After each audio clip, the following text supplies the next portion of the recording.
Right, so nice to see both of you, and actually I would like to give you some intro into the Neos React UI. If you have questions or also crowd here from the sprint, don't hesitate to interrupt me at any point in time, or if I'm too quick or anything like that. So the goal is to get you up to speed really quick. Right, so the Neos UI so far, if I have to go to my local Neos instance, is written in Ember.js. That's like the old version, and we are currently basically completely rebuilding it from scratch. So that's the Ember-based version. Rebuilding it from scratch because we had some problems in the current user interface. And they were mainly because of features were added to the system more and more, and we didn't have a clear architecture behind that. So because we didn't know which features were needed and these kind of things. So and there's one thing which, or there's actually a few things we would like to change right away while doing that.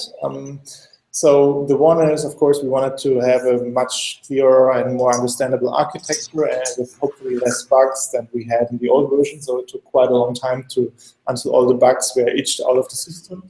The second thing we wanted to change is the content editing experience. Currently, we are using a system called Aloha Editor in here, which is actually not that well maintained anymore. So we want to switch to a more stable editing solution, which is CK Editor. And actually, the third thing is that currently we are basically still running the normal website, but we are augmenting the UX as you see it here around the user, around the website, which means we don't have any iframe to have the inner content separate from the rest, meaning that you need to adopt your website to work well in the Neos UI regarding to media queries, responsive behavior, and these kind of things. And these are things we would like to change, or we have changed now with the new UI right away. So basically, the new UI pretty much looks like the old one so far, but the idea is to, on one side, have a more stable foundation on the one hand, and on the other hand, also and fix these long-standing issues basically along the way. By the way, am I understandable? Is that okay now from speed and all that? Because I don't see you, that's why I'm asking. Yeah, you're good. Okay, awesome. Right. Fine for me. So I'll just quickly run through the installation process. So we are on the GitHub.com Neos UI repository. So basically, you need a standard Neos installation, the master version, which is the Neos development distribution, and if you can install that and run all that, and then you add the Neos UI package, which is the new UI basically. And actually, if you run these few lines, then you should have, that's what you need first, which installs everything and builds everything, and then you need to add some routes into Neos, and this you will get the new UI available as well. And the idea actually we are running is the new and the old UI one alongside each other. So that means if I go to localhost/Neos, that is the old UI, and the new one is Neos just with an exclamation mark. That might probably change in the longer run, but that's at least the way it is currently. And if I run that one, then I'm landing actually in a UI which looks pretty much like the old one, but you see the UL is a little different. Some elements are missing. We use a different editor in the back, and so that's like the how you reach the new UI. So I would say I'll go into the code base a little. The code base is written in React with the normal or pretty standard today Redux architecture. So that means we have a single store where the global application state resides. We use immutable.js for making sure the state is immutable in the store. And inside the package, the main part where things work is the packages folder, actually. And what we did recently is decompose the Neos UI into smaller packages because at some point we will want to release some of these packages on their own, the most important ones being probably the React UI components of Neos, which are like text elements, buttons, like basic UI elements, but also to get rid of some Webpack and build system hassle we had in the past. So now we have a pretty clear and more fine-grained structure as we did beforehand. But still, they are all in one Git repository. They can be all changed at once if you work on it. So that's basically all accomplished using a tool called Lerner. If you've heard of that, maybe that's something to handle these multi-repos. Right. So I'll just run through the packages quickly. So build essentials is just a building package which are needed by many other packages, so which contains ESLint rules, these kind of things. Neos UI is the main package, so we'll go to that quite deeply. Neos UI backend connector is the connection between the Neos UI and the actual backend calls. CK editor bindings is the bindings towards the CK editor. I'll also run through that, I guess. Content repository is actually the node types and node type registry. So, you know, in Neos, the concept of a node type is a really important one, and like what properties it has and these kind of things. So that is in here. Decorators, I can skip. You'll know that if you need that at some point. Editors are basically all the inspector editors. So for the different elements like Boolean, datetime, image, and so on. So these are ones, they are basically, yeah, so that are the editors. Then we have some general extensibility patterns, which I'll come to in a bit. We have localization, we have some parts for inspector. The second big part is actually the Redux store, so that is where the actual store lives of Neos UI, so where you can see the state of Neos. And React UI components are where there are standalone components for you know, buttons, drop downs, labels. So really simple types basically, simple UI elements. And then we have some utilities. I don't want to go into detail there too much. I mean, you will probably come along them when you copy paste some existing code and these kind of things. Okay, so what do you need to do in order to get started is actually two things. It's hopefully all documented in README as well, but in the package JSON, there are two commands which are most important. It's not currently, it's important that yeah. it will be updated soon. But okay, it's not up to date. Okay. So the one important thing is build components, which builds the standalone UI components. So by the way, we use Node Version Manager, so NVM. And then so that builds the buttons and the text elements and these kind of things. So if you change that, then you need to run this build components command. And then we have the second command, which is npm run build UI watch, and that one actually runs the full UI build, and in case something changes, it will rebuild the corresponding part. So that's like the main thing you'll actually do. Right. Probably I'll first talk about the Neos UI package because I think it's the most prevalent one. So we have, so basically what we are doing is we are rendering the full application, and the application consists of container components which are connected to the state, which is pretty standard React architecture essentially. And then we have, and they, for instance, if I go to, for instance, the right sidebar as an example, the right sidebar is basically in the UI, the element up here in this area, that's all the right sidebar. If I open one of these things, then you basically see a normal React class, which renders the sidebar component and inside the inspector itself. So that means the container components usually just connect state together with the React UI components we have available. So that means the React UI components, they have something like, I can show you, they have something like the sidebar, for instance, is implemented here, and this actually then contains the actual HTML markup.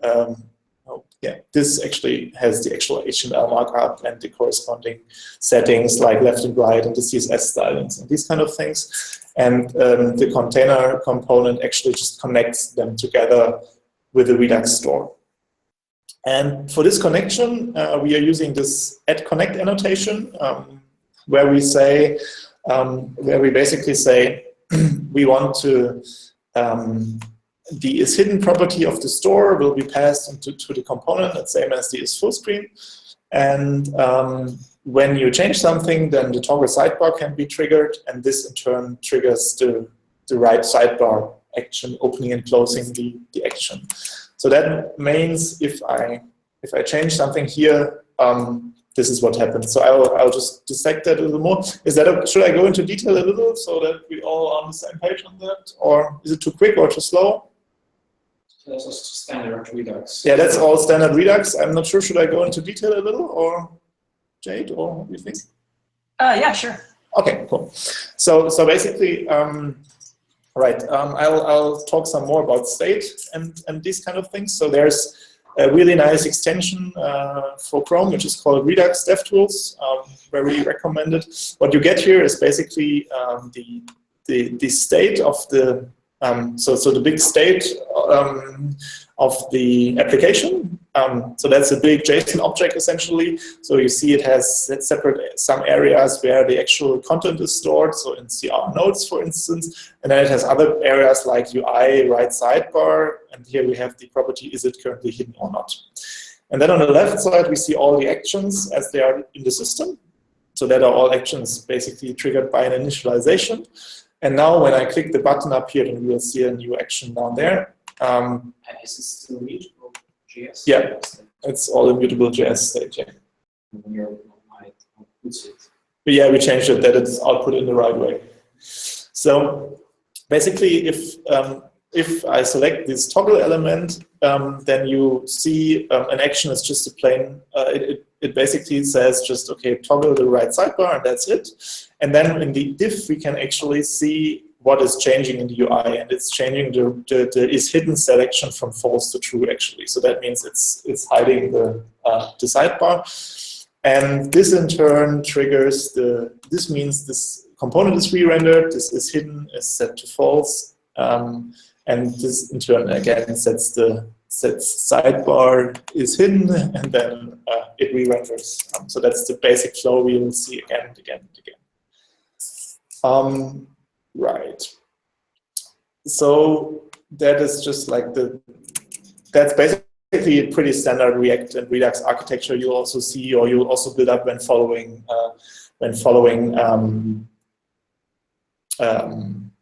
tutorials, for instance. It's just one thing, I'll just go through it a little more in the code base. So the two parts I'll show now is first the container component we've seen, and the second one I'll show is the store, the Redux store, just to show some examples. By the way, it's really good working with Atom or Visual Studio Code. It's a lot better than PHP Storm or the like. At least that's what. So, right, on the left, again, we have the component we already know. On the right, we have the actions. And actually, the actions is always just a single string. Then we have a function which creates the action, which is a so-called action creator, which just converts the action into a standard form. And the reducer is basically just toggling the state at a certain path. So that's just where the state change actually happens. And what we usually do is, on the one side we have as said, the actions and the reducer changing the state, and then we have the selectors which give certain views to the state. So we use a concept called reselect there, and we usually co-locate them in here. So in this case, it's not yet done. So there you see this is hidden, UI right sidebar is hidden, is in here, but actually it would be nicer to have it in the system here. And I could also do that. I could say it's hidden. I could just refactor it in here. Use exactly that selector as it is. Because if we do that, we'll we can basically make our components more independent from the structure we have, and we get more explicit error messages. And here we would then do selectors. So we import selectors, and then we can say selectors.ui right sidebar is hidden. If everything works, then I should see the recompile running. I should see my UI refreshing, and if everything goes well, then I should have a still working implementation. Yeah, right. So that's basically the general flow. So we dispatch actions. They change the state. Then we have some selectors which output a certain view of the state, and this is again bound to components. I think there's one concept more which is important, which we use for more long-running things, which are sagas. So we use a system called Redux Saga, which is used to coordinate long-running changes like for instance publishing things or expanding nodes in the tree. So if I expand something here, we have a loading indicator, then we have the expansion, for instance, and this is all coordinated by sagas. Which, for instance, sagas, UI, page tree, index. So this is basically asynchronous code which checks if the children are already loaded or not, and if not, they'll try to load it with error handling and all that. So I don't want to go into the code in detail here. It's just important to know that it's actually the sagas where these long-running things actually. It's just asynchronous code. Yes. Yeah, exactly. So asynchronous, exactly. So asynchronous code, as Dimitri pointed out, asynchronous code goes into sagas. Synchronous ones goes into state or reducers or selectors. Basically, we try. Yeah. So that's basically it. Right. It's still online, by the way. Yeah. Okay, so that's so far like it is all pretty like heavy React application. I mean, it's a pretty big React application, so it's not easy in the normal sense. But like the pieces are pretty similar as to I would say to a medium-sized React application. But then there are now a few parts, or one important part, which is I think special and different towards them to. Like the normal React application, and that governs the topic of extensibility. So Neos is not just a CMS, but it's also some kind of a framework which the user can extend, which the user can adopt to his needs. And that is different than many other React applications which are created for a very specific purpose. So that's why we have a general extensibility mechanism in place, which we call a registry. And this registry, I hopefully I'll just need to, yeah, it's in Neos Extensibility, so that's what I would like to cover. And there we have, oops, I'll just try to find it. There is something called the registry index. I hope I find it. 1 second. Sorry. Where is it actually? Oh, or was it here? Actually, I think the registry is just the implementation. Yeah, that's the one. So the idea is that the registry is basically a place like the Windows registry where other parts of the system can add things to the overall UI behavior. So that means, for instance, in the user interface, every editor which is in here is added through the registry. So that means an editor is configured in the settings using some strings, and then it is just loaded by being fetched from the registry.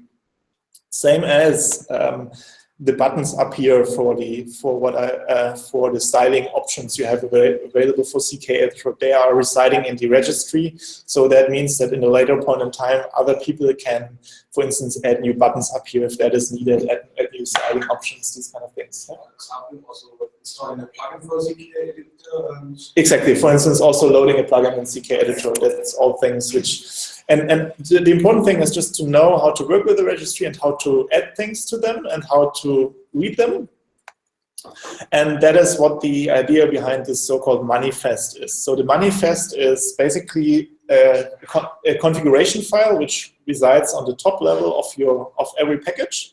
And this manifest can add things to registries and can also define registries. So that means the registry is like typed. So we have actually not just one registry, but a few of them. So we have, for instance, we have one registry at inspector.editors, and they contain all inspector editors. And we basically try to add the documentation right in here, so that so that means the editors registry has a text editor, a Boolean editor, and all these kind of things. And everything you put in there, every component you put in there gets this API called, so you don't need to read that in detail. It's just important to know how the bits are connected together. And in another package, which is now the Neos UI editors package in this case, if you look into the manifest there, what is actually done here is just we fetch the editors registry we've just seen the definition, and then we just add the text field editor as a text field component. We add the text area editor actually also as a text field component because we don't have a text area currently. We add the Boolean editor, same thing, date time editor, image editor, select box editor, and some special handling for images, but that's just the general idea. So that means the idea is that the manifest contains all kinds of hooks basically in the system, so all kinds of functionality which can be extended or is meant to be extended. And the other manifests can fill in the gaps, basically, fill in the blanks. And after the manifests have run, which is very, very early in the bootstrap, they are only read-only. So that means you're never allowed to write into a registry again, but you can only read from them. You know? So, but I think that's fine. It makes implementation a lot easier, and that's actually quite useful. So the registries we currently have is, as said, the registries for all editors. Then we have the registry for so-called save hooks. The save hooks are needed for images actually. So if I change an image now or upload a new image, I actually don't want to store the new image server side until I press apply, and that's why the save hook is essentially a way to hook into when I press apply that I now can create a new image until I save it. So it's like a pre-processing step essentially. That's why it's needed. Yeah, for special type of editors, exactly. Then we have the rich text toolbar editor registry, which has basically, as already said, which has like the buttons and all these things which are available here, buttons, headlines, stylings, controls. And then you see how the different standard buttons are added, something like bold support, so that we support strong, that we support italic, that we support underline, these kind of things. And the important thing is that other packages will be also available, or will be also able to add these kind of definitions in a later point in time. So we're still missing a few details there yet, but that will be the general principle which people can use for extensibility. They add all the styles. This will, by the way, also solve the long-standing issue currently that you cannot add classes to elements.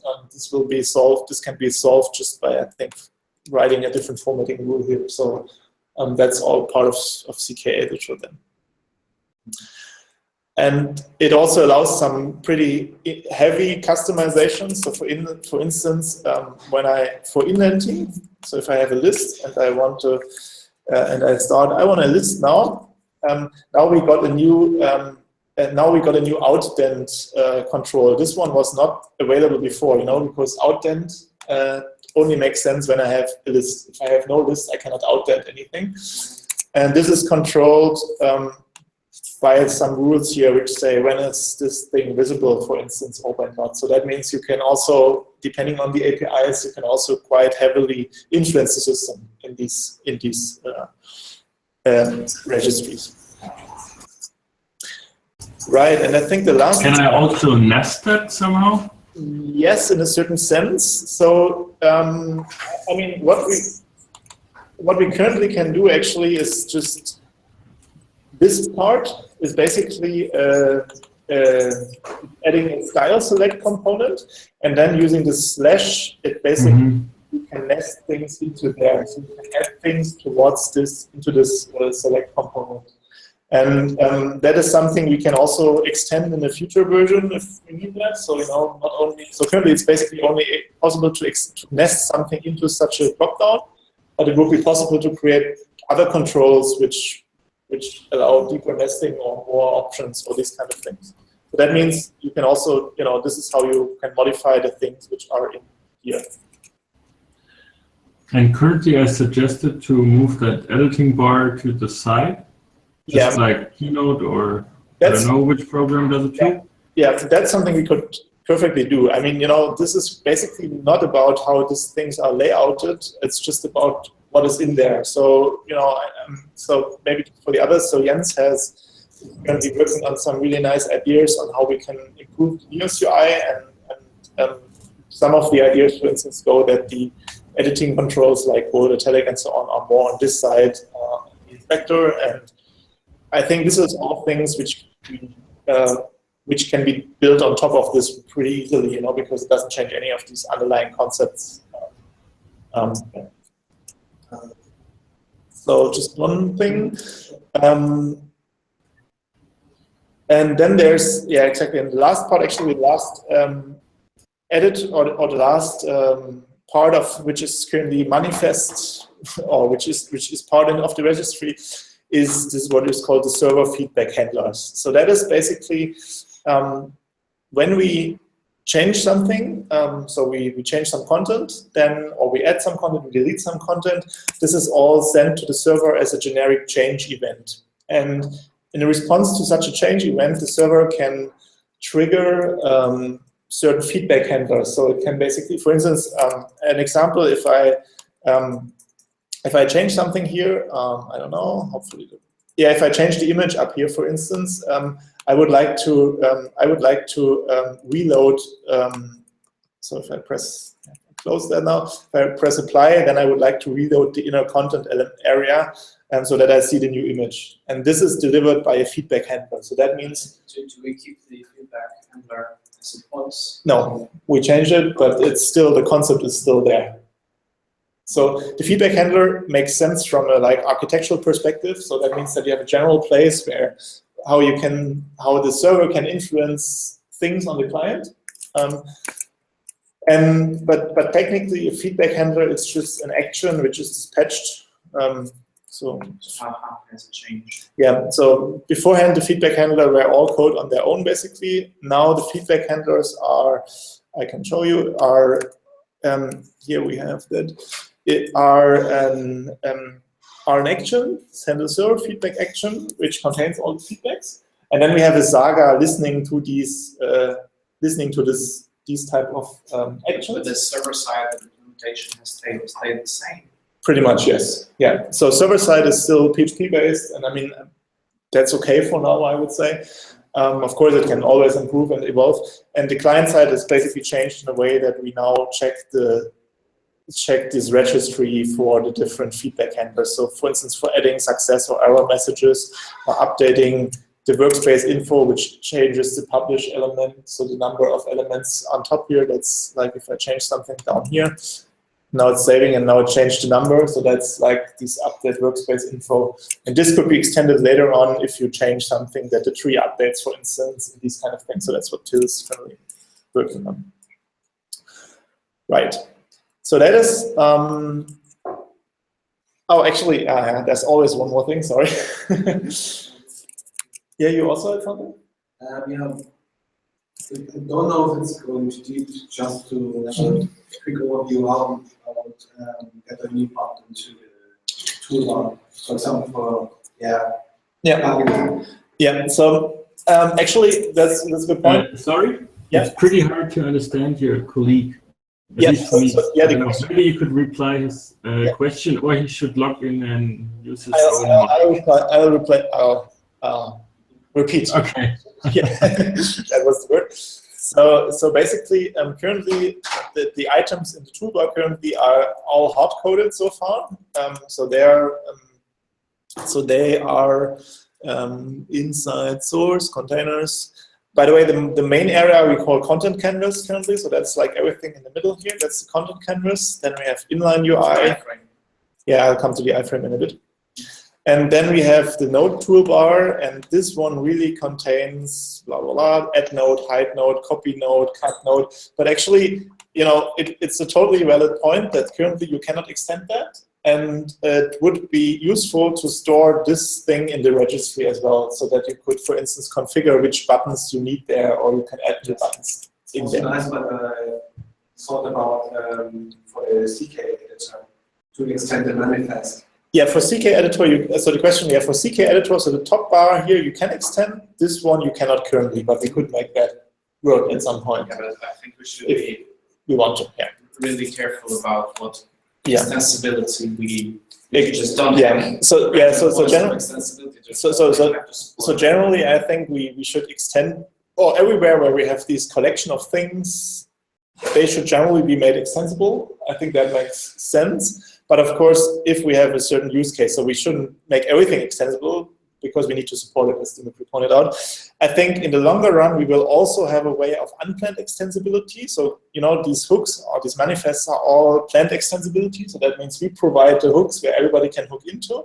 The unplanned extensibility will be done through a different mechanism, probably, where you can override complete components, for instance, or hijack them at some point. So, but that's a different story, which I think we don't go so far. Right, there's one thing I would like to show and explain a little more, because that's quite involved, and that's the inner iframe in here. Because that has also changed a lot, we've experimented a lot on that, and it's important to get an idea about that. Right, so as I said, we have the inner area in here is an extra iframe, so you can also see that here in the normal element inspector, blah, blah, blah, blah, blah, head, and this thing is the iframe. Here we have it, the content canvas iframe.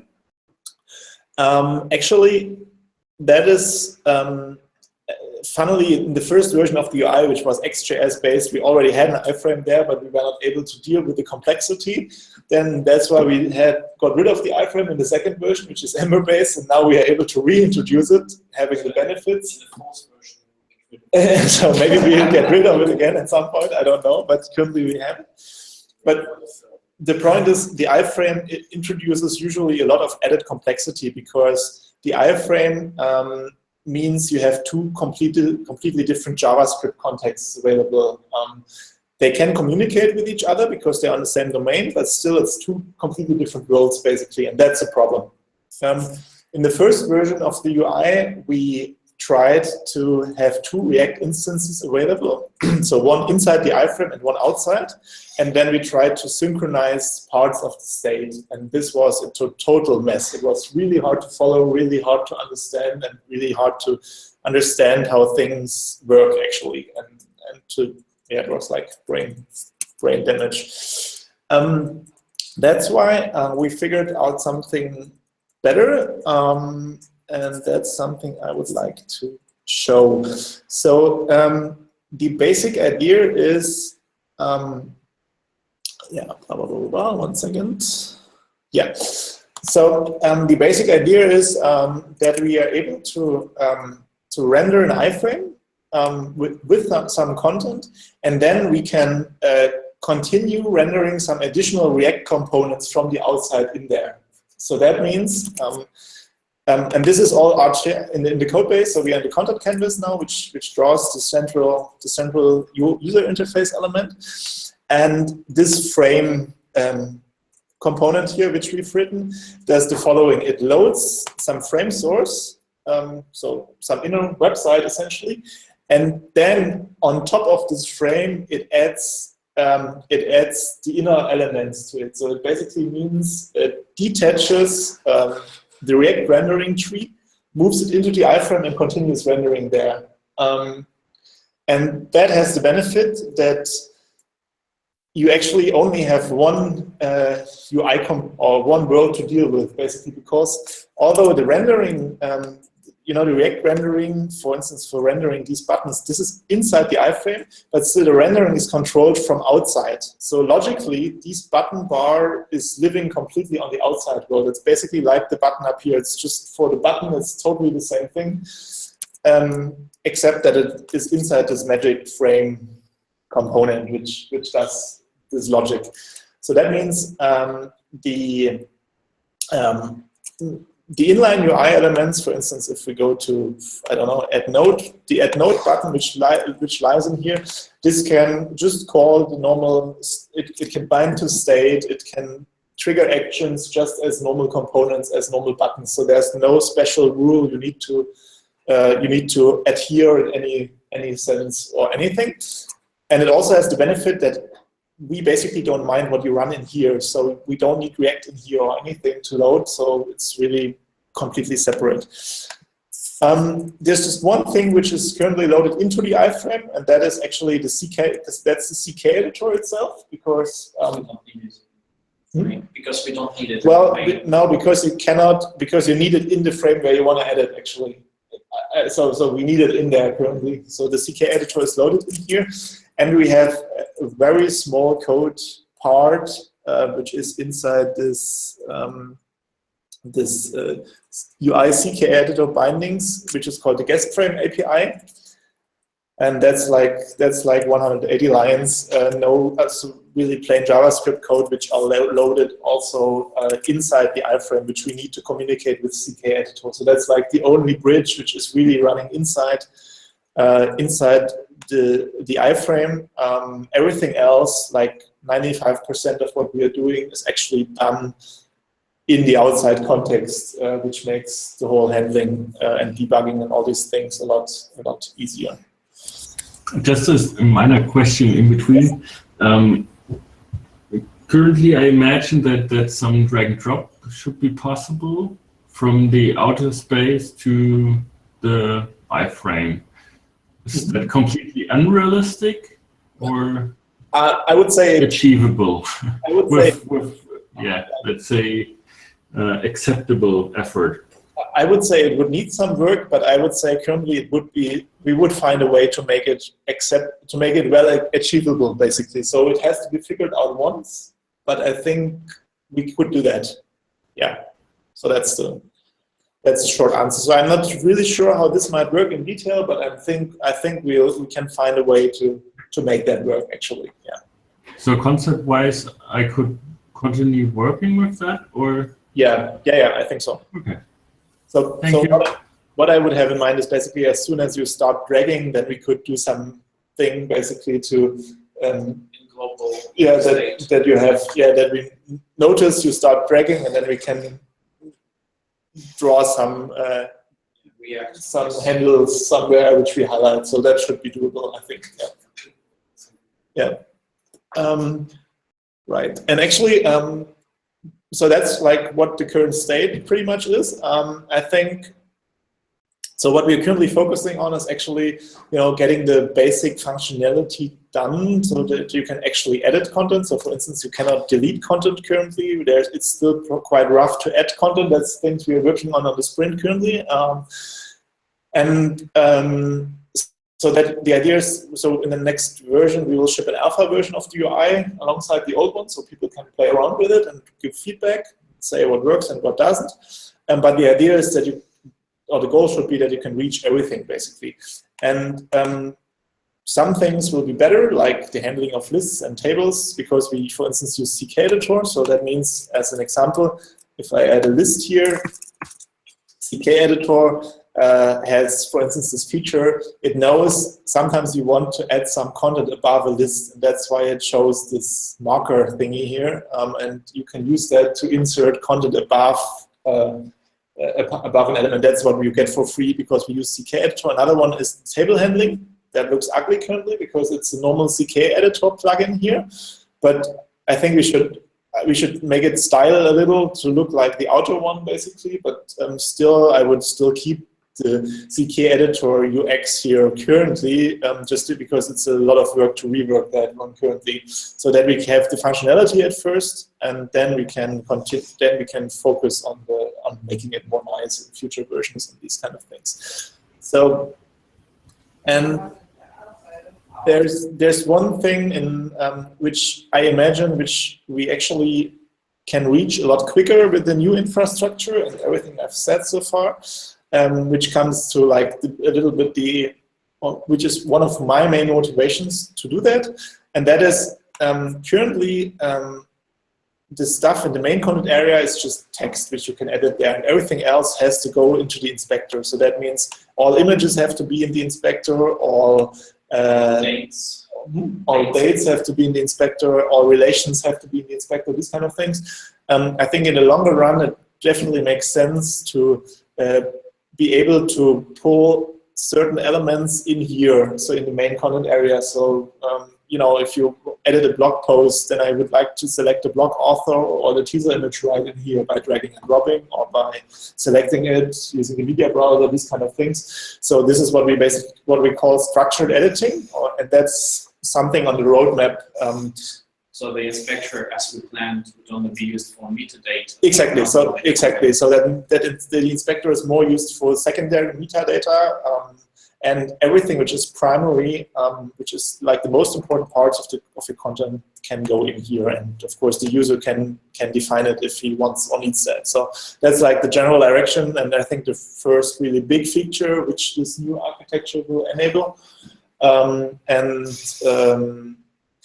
Yeah, generally I have the feeling that actually the architecture is, it is still rough on the edges, but actually it feels already quite predictable and quite stable, so to speak, compared to the old version. And so in the old version, in this part of like after half a year or a year of development, it had a lot of very rarely to reproduce bugs and these kind of things. And I feel that currently this actually doesn't really happen here. It's all pretty reproducible. Either you run into an issue all the time or you don't, which actually also means that if it's fixed, then it's also fixed more reliably. So that's like the direction, which is, I think, currently being done.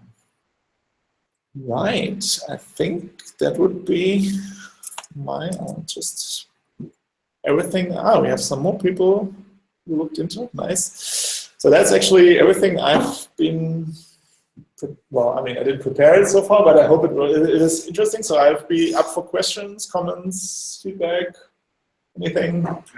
Yeah. I think one important thing about the whole rewrite process is that like now we try to stick as close as possible to the existing UI, except for places where we like agreed upon that it doesn't make sense to replicate them exactly.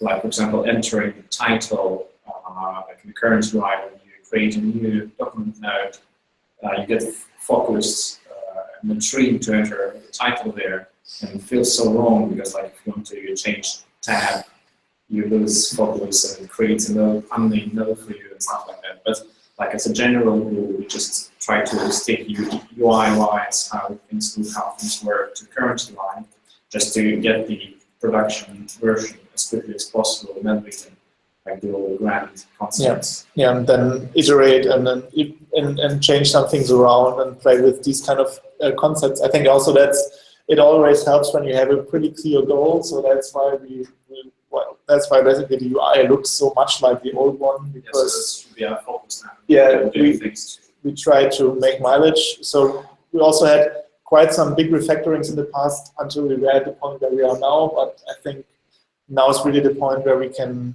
add one feature after the other, basically, and which we're also trying on the sprint now and also afterwards. So yeah, that we can ship in alpha version in December. Any more questions, comments, something? No? Was it somehow helpful? Yeah, maybe just feedback. Yeah, that would be interesting. Yeah. Nothing now. I'm still trying to get this working on my machine. I'm having some problems with package installations. Yeah. Also, let us know with the error messages. It has been sadly it has been a little unstable in the last days. So we've fixed some issues this morning. So if you start completely from scratch, then it should work. But we had some issues like this morning and a few days ago. So maybe that's just also important. So we are currently in a phase of the Neos project where we are quite close before, or where we are before the next major release, where we change a lot of things inside Neos itself. So it will take some time to stabilize again. So I expect that the next weeks will be somehow bumpy, basically, and then it will smooth out again and get more stabilized. So yeah, we are around in the channel on Slack if you have trouble, or just post error messages there and we'll try to help you. So yeah. Cool. Nice. Then I think that's it from my side. Anything else then? I don't know, like we're done with the introductory part. Yeah. Then we can do the actual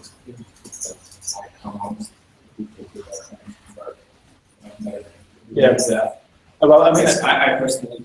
Yeah. Yeah, I would say that I would say it makes sense that we now for the week here we really do it here because we have small discussion stuff, and then I think afterwards we will work again with GitHub issues as the usual thing. So I think for now, like Jade, if you would like to, it would be cool if you get a running instance so you can just see how it works. And if you get hit in trouble, don't hesitate to ask questions, and we'll try to answer them. I think that's good for now. And here we'll try to focus on working on the actual topics, basically. One question. Yeah, sure. Is there any roadmap timeline or something planned that I know until when I need to finish something? Mm-hmm. If it's anyhow related. So in December, as said, in December we'll still ship the first alpha version of it, and then we will basically iteratively stabilize and fix bugs and these kind of things. But I think starting on that point, so starting on, let's say, January, so beginning next year, I think then we could start looking at incorporating some of your proposals, for instance, regarding colors, regarding some of the UI elements and these kind of things. So if you're not ready by then, it's not a big deal, then we would stabilize the whole thing some more. And I mean, we definitely won't start before January on that, like on incorporating new ideas, as we just need to get everything in place, basically. But at that point, I think that should be done and would be nice. So it depends a little on when you are done already or want to share something. So yeah, I think I need still one iteration to be self-comfortable with it. Cool. And everything needs to be well documented. I think that's necessary to make it more handleable, to even be anyhow relevant. I mean, I think we'll first concentrate on the content module really, and then we also had ideas for other modules like media and configuration, these kind of things. I mean, I think they would be, from the priority, would be pretty low currently, as we would first concentrate on the content editing experience, and when that is, like, the next iteration is done, then we will probably also focus on the other parts from the priority side of things. Yeah, maybe you even already explained it and I didn't got it, so I'm sorry for that. Okay. Is it already in a certain way nested, like atomic design elements are nested? So, I mean, are all colors are already in variables and all styles and behaviors, and so, I mean, if you now adapt things to what I changed, that I could assume how much work it will be. I mean, probably we need to change some parts here and there, but basically all colors are variables. Everything which is like a button is the same component. It's like if you change that place, it will change all buttons in the whole system. Okay. All these kind of things is prepared for that. So yeah, so the main module of reusability are the presentation components which are in a separate package and which have their own storybook where you can like review them separately from the UI. And also they support the theming. So, Okay, sounds good. Yeah, exactly. So I think also that, I mean, that's something we need to discuss. Like when we do bigger changes in styling and UX, I could imagine that we also for some time run side by side, so that, for instance, we make some option where you can enable a new mode or something like that, so that you can play around with it. And that's something we have to figure out along the way. That's just things I could imagine. So it's still the module, like the way we think about design should be components. Just constant. I mean, I've seen a quick preview of what Jens has been doing, and I think it fits really well with the way we think technically about React components, and that's when we think about like UI in structural smaller patterns like atomic design-wise. So I think that fits quite naturally, actually, and fits together quite well. Perfect. Cool. So then, thanks everybody. I hope it's okay that we recorded it and put it online for others if they want to join the effort. And as said, don't hesitate to ask questions on the UI rewrite channel. And if we can also do another hangout or anything to onboard everybody of you. So. And bring some more people in. Yeah. Okay. Then, thanks everybody. Thank you. Have a nice day. Have a nice evening. Thanks. Have a nice evening. Bye. Bye-bye.